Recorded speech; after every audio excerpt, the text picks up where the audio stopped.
Have you shared a little sunshine lately? You can share it virtually by tagging your social posts with #LoveFL. Or you can share it in reality by inviting friends and family down for a visit to catch some rays with you. It not only brings smiles to their faces, it helps our state's economy. So invite someone you know to Florida and help our state stay sunny. This message sponsored by Visit Florida, the Florida Association of Broadcasters, and this radio station. Talk here. Talk there. Talk 1470 AM and 95.3 FM. The Health and Wealth Radio Network. WNN. Talk 1470 is WWNN Pompano Beach and 95.3 FM W237BD Boca Raton. The Health and Wealth Radio Network. Taking over-the-counter or prescription drugs unnecessarily is a drag, whereas feeling great like you used to is the way it ought to be. Learn how to feel, function, and perform to your full health potential. Tune in to the Dr. Bob Martin Show, Sunday morning at 10 on Talk 1470 WNN. People are learning in a classroom how money is made from home at Online Trading Academy. Just how much? $100, $200, $300. They were able to get to $500 a day in a little over 8 months. $500 a day, folks, is $10,000 a month. Get classroom instruction on how money can be made from home and how risk is limited. Learn stocks, options, futures, forex. Learn step-by-step from professional traders at Online Trading Academy. Everyone starts off very small baby steps. You know, if you can't average $100 a day, there's no way you're going to be able to make $300 a day or $3,000 a day in the markets. Thousands have learned how money can be made from home with limited risk at Online Trading Academy. Attend a free half-day class to see how it works in Broward and Palm Beach. Online Trading Academy. Call now. 561-674-9800. 561-674-9800. That's 561-674-9800. The opinions expressed on the following sponsored program are strictly those of the host, guests, and callers, and not necessarily those of this station, its staff, management, or sponsors. This is Tanoa Lynn Poirier, and I want to welcome you to Comm-Unity Conversations on WNN 95.3 FM and 1470 AM. This show is about you. I want to hear your trials and triumphs, challenges and victories, and how you overcome obstacles every day in our dynamic industry. All callers are welcome to join Community Conversations. This is where we'll discuss all things in common.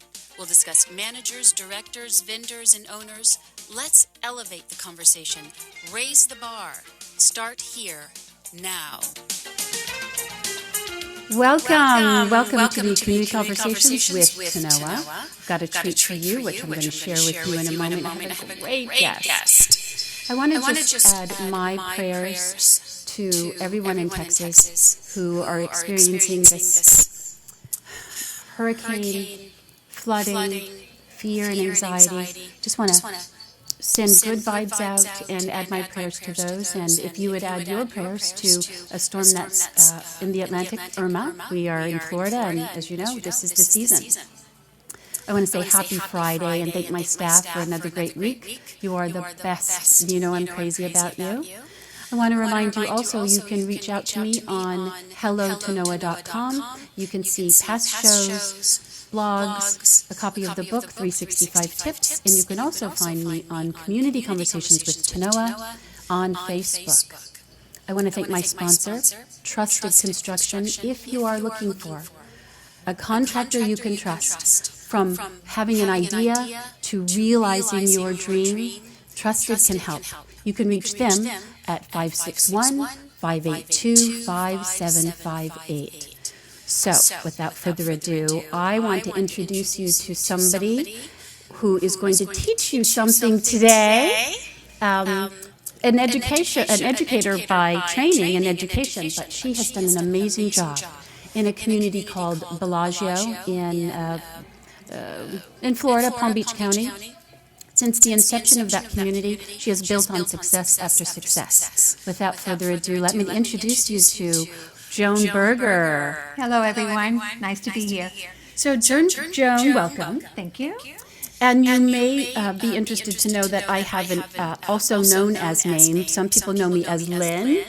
When I worked in her community, I went by the name Lynn Ployer, and you know me as Tanoa Lynn Ployer. So if you hear her say that, you're not in the wrong room. You're in the right room. Welcome. Joan is co-chair of Communications Committee at Bellagio, and I wanted her to speak with you today because she does many things well. Today we're going to talk about communications. She is in charge of lots of things at this community, but we're going to focus on communications today because this is the struggle for every community. I wrote a blog called Communication Conundrum, and I also wrote a blog called Hooray for Committees, because without them, we could do nothing. I think in another show, I pointed out the billions of dollars in free labor that committee members provide associations, and people like Joan really sort of make the wheels go round. So, one of the things I want to ask about is at Bellagio, you have several vehicles, right, for communication. Do you want to share those with the listeners? Well, they are so numerous, but each one in itself is so essential to making our community work, keeping everything transparent, and keeping the residents well informed. One of the major vehicles is an email distribution list that each resident, each member of the community agrees to, must sign up to allow their email to be used. And this is one way that the management company and the board can contact every resident. We can contact them all at once, and we even have them arranged in groups according to the sections they live in. Wow. So if something is going on in a particular section, like construction work or they're working on the road, only that group needs to be contacted. So an email distribution list for us is also used by one person that the board has given the title in our community, Bellagio Information Officer. And this Bellagio Information Officer is the vehicle through which the board communicates monthly, weekly, could be even daily, to the community via email. And anything that the Bellagio Information Officer sends out is also put on the website. Our website is a very, very important vehicle because it contains the facility to allow each committee, each club, to email their members. So we have many avenues of printed matter that we can use for communication. One is a community magazine. This is the Bellagio Grapevine. It's about a 76-page issue. Glossy, and it almost pays for itself. Sometimes it does pay for itself because on the opposite sides of all the articles are advertisements that we have our people go out and obtain from local doctors, stores, and so on. That's actually a great point. Now, Joan's from a very large community. She's from a community of 1,100 homes. They have the ability and the talent in the community to do this kind of thing. In smaller communities, it may not be feasible. And it doesn't have to be 76 pages. It can be 10 pages, 11 pages, but it's a vehicle for communication. So they pay for the production of this by advertising. Exactly. It's a successful, it's kind of something you do on a regular basis, and you have the same advertisers frequently, correct? Yes. Yes, right. Yes. And so it pays for itself because it's there's a cost to the printing, it's in color, they have a lot of information in there, so it costs, there's a cost to producing this, and then everyone gets a copy, so you have 1,100 copies, and then you have extras, so this is an expense. Right? And the advertisers often put in coupons for us, and that's a big plus. Yes, that is a really good, that's a beautiful presentation. That's a beautiful example of what you can accomplish in a community. But it takes a group of dedicated, committed members of a committee to produce something like that. And then you also have kind of your social newsletter. And what's that called? This is called What's Happening. It's actually in booklet form, but I downloaded this in a single page form. And it usually runs 12 to 14 pages. It's put out by our lifestyle director and her staff. and it comes out every month. This is mostly for the clubs, but it has all the committee meetings in it. It has advertisements for shows and functions that we have, Afternoon at the Opera series, and so on. It's very extensive. It also has the monthly calendar in it. And so any club can put in their desire to the lifestyle director to have this printed out for them in this communication. Joan, how many people do you think take advantage of this happenings newsletter? Everyone. Everyone. And I'll tell you why. We managed to get it out in many different forms. One, the social director, the lifestyle director, prints it and puts it in pockets in the lobby. So people going to the clubhouse can get it. But if you don't go to the clubhouse, I'm the webmaster. I post it on the website. So you can be up in New York or Philadelphia or New Jersey, and you can get your what's happening and find out what's going on in your community just by going to the website. Incredible. So remember that two of the most frequent complaints we get as managers, committee members, and board members is that there's no transparency and there's a lack of communication. So she's just demonstrated a few ways where they make sure their owners are informed of committee meetings, social happenings, calendar of events, and then there's the glossy, big, fancy magazine where it gives a list of, now they're a very active social community, Yes. right? I think the most active. But consider, this is at no cost to the community. Right. At all. Or the members. And the Grapevine is at minimal cost to the community. And there's one other format, and that was mostly for the committees, not the clubs, not the social part, but for the committees to notify the community of what they are doing in their committee. And that's renamed the Bellagio Sun, and it's sent out only by email at no cost to the community. And the committees submit monthly, or sometimes every 2-3 months. It depends on how many articles we get, and then we publish it via the website and email. So if you just listen to what Joan is explaining, there's a great deal of organization, coordination, experience, and enthusiasm to communicate to the membership in the community.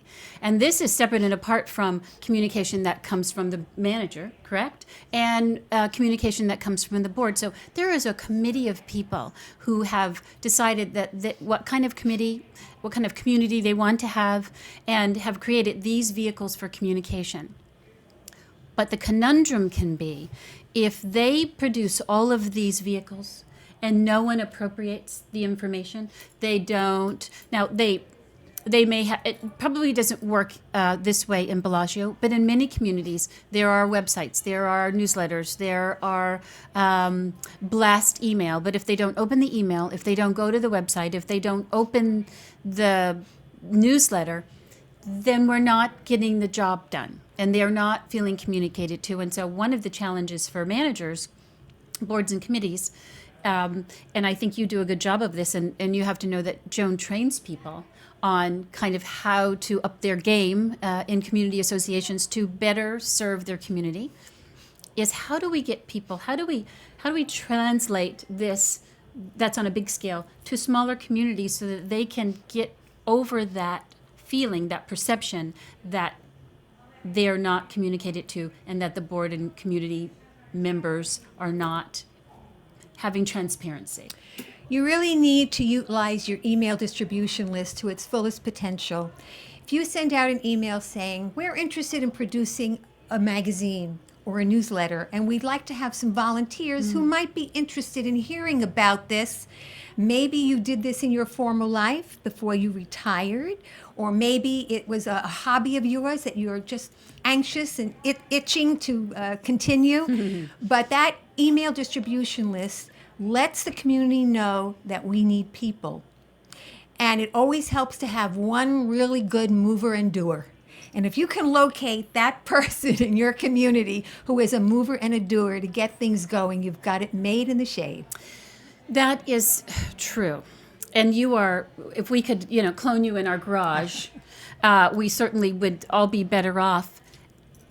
Unfortunately, in communities that are not retirement communities, you have people who are still working. Yes. And so they can only devote, a certain amount of hours in the evening, maybe, and on a weekend. And there are still some people in retirement communities that are still working. I don't mean to suggest that, but may want to volunteer. What is the time commitment for somebody to do, just to take one part of it? What would be the time commitment? Well, if you're in a community where people are still with children, working, and not really having much time, you usually find the person that this would be for them their hobby. This would be their extracurricular activity instead of perhaps cooking fancy meals, as we know, or Yes. running to a movie. This is something they'd love to do. A lot of people are latent authors. Right. And so point. you approach it as this is your hobby, and you can give as much time as you want. And in those communities, instead of having two people be the editors, and we have, for the Grapevine, two main editors, but a slew of maybe 15 people who work on it, that community might have 20, 25 people working on the one project because each can only give a smaller amount of time. Well, that is a good point. On the other side of the break, we're going to talk about how we can continue to encourage people to communicate. See you on the other side. What is on everyone's mind these days when they think of starting a project in their home or community? Where can I find a qualified, certified, and licensed contractor I can trust? Allow me to introduce you to Trusted Construction. They have provided expert construction and roofing services in South Florida since 2009. Trusted Construction has earned a reputation for superior, consistent, dependable service. Trusted Construction will guide you from project conception to completion. Call 561-582-5758. Tell them Tanoa sent you. Hello, listeners. It's Tanoa Lynn from Community Conversations. Did you know I authored a book called 365 Tips for Community Association Managers, Property Managers, and Property Owners? Yep, I did. The book is filled with little, bite-sized morsels that may help anyone working and living in any community. From working with difficult people to building consensus for big projects. There is something in it for everyone. 365 Tips is available at Amazon and Barnes & Noble. You can also go online to hellotanoa.com. That's hello, Tanoa.com. Welcome back. This is Tanoa Lynn Poirier with Community Conversations. And I want to remind you that this show is about you. If you'd like to join the show, you can call us at 888-565-1470. Let's get back to the show. Welcome back. We're going to talk to Joan Berger, co-chair of Bellagio Communications Committee. Bellagio Residents Association is located in Palm Beach County, Florida. And she has been a part of this community since turnover, right? Since it was built. 16 years. 16 years. In 16 years, you have been in charge of this committee. Wow. So this is a well-oiled machine now. She has kind of built on success after success and tried things that didn't work. Not everything works perfectly, but these people are committed and willing, and there's a cohesive unit. And some have come in and out, but Yes. pretty much many of the same people are still Yes. have the same committee, are still involved in the committee, which is kind of amazing. So that means two things, that it works and they work well together. So we want to help you, wherever community you're in, whether you're a board member or a manager or aspiring committee member, figure out how to do communications better. We know that that's a major complaint in communities, and we're here to learn and teach and share and grow together. So the other things we want to talk about, Joan has some tips and tricks, if you will, other methods of communication. Would you share with the listeners what those are? Well, we found that committees were working individually without a cohesiveness with the other committees. So we tried something out a while back, a few years back, called the Council of Committees. No, this is good. And This is good. I asked for a representative from each committee to attend a meeting once a month. And the committees met together, and we opened it up by saying, is there anything that your committee needs help with that some other committee here can work with you on? So I want to just put a pin in that really quickly. So Joan is saying that they have, what, 26 to 30 committees? Well, at that time, it goes in and out depending upon the projects we have. Right now, there are about 14 or 15. 14 to 15 committees in the community. So it can go up to 26, down to 14, but what they do is they have a council of the committees of the community. Well, we don't have it anymore. Oh, you don't? No. It didn't work out. It worked out for what it was. Well, what was the thing that kind of made you decide that it wasn't working? It became a vehicle for people to complain. Ah. And I didn't like that, and the board didn't like that. Interesting. And so instead of giving people a vehicle to complain, we wanted really to give them a vehicle to help each other, which happened in many instances, but too much complaining. Well, that's an example, as I said, that not everything you do works well, right? That's right. So then you learn from that.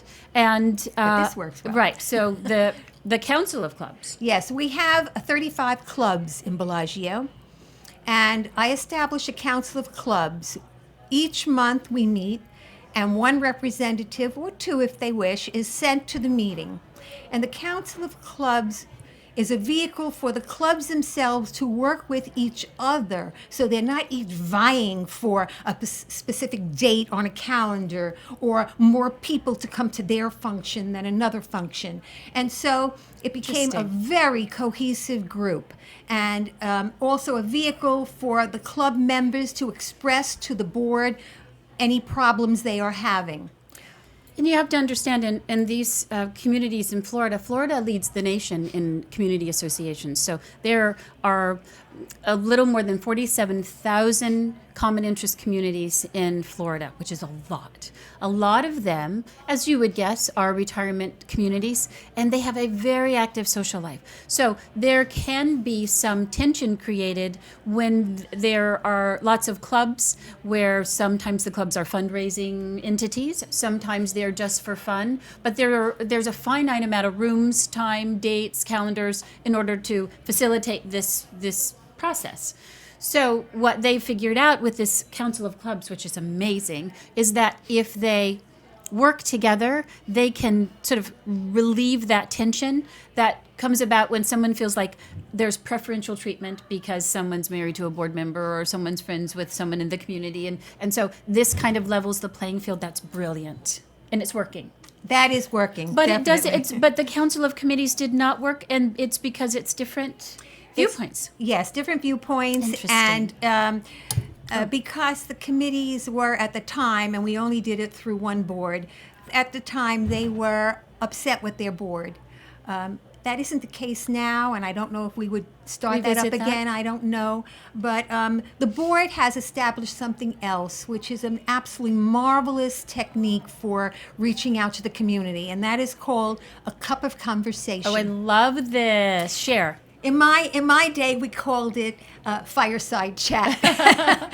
But the board calls a meeting in our ballroom, so it can house a great many This is people. fantastic. Yeah. And we have a cup of conversation, which is an informal talking with the board. The board just sits casually.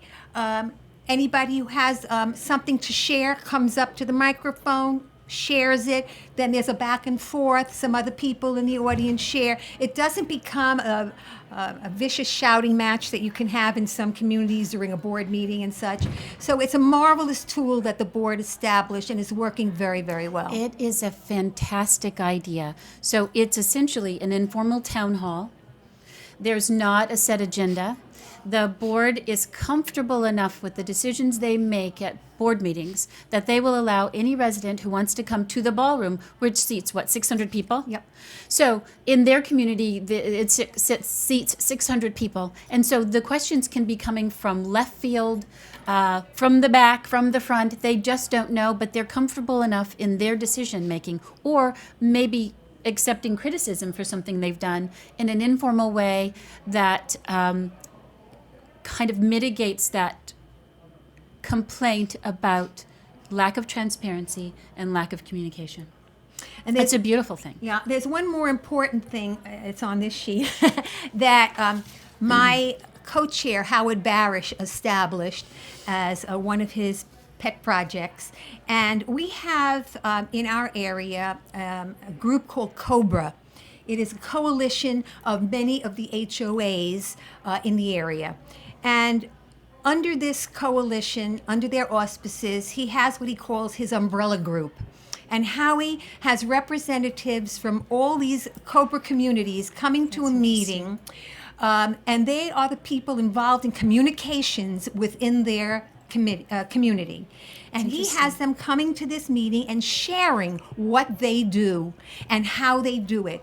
So they all have ideas from each other. So you're not just within your own community, you're sharing with others. That's incredible. So what this is a best practices from other communities, other HOAs. In this case, they don't have condos in this coalition, but they meet together to say, we've tried this and this work, and I'm sure that they're going to adopt this a cup of conversation or a fireside chat or a cup of tea with me or whatever you want to call it, in order to share things that work and things that don't work as a lobby, really, right? So the other thing that this group of HOA communities, so it could be someone with 500 homes, 300 homes, 1,100 homes, and they come together and they actually create quite a lobbying block in terms of voting. Oh, absolutely. And their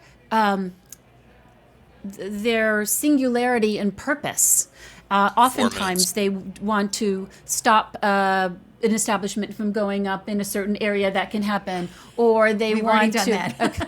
So there's a dual purpose. Communicating with this coalition of other HOAs allows for a voting block that gets attention with the local officials. So they know that there's 10,000 people that are going to vote for something. If they go to this coalition, that they can either win votes or not.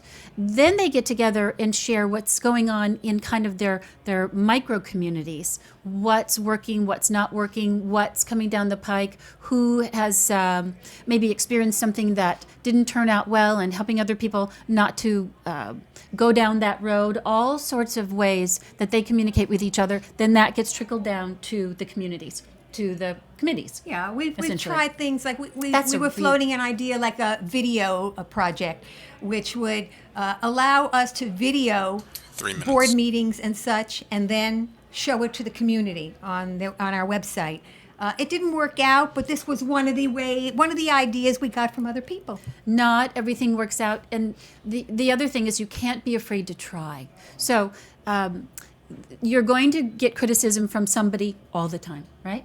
So you have to sort of be confident in what you're going to do. You have to have the support of the board, and then be cohesive as Joan and her committee are. And you try something, it doesn't work out. Somebody's going to complain about it, so what? Give it a whirl. If some of these ideas have been helpful to you, the cup of conversation I love, and I'm going to recommend that to some of my committees. I'm stealing that, thank you very much.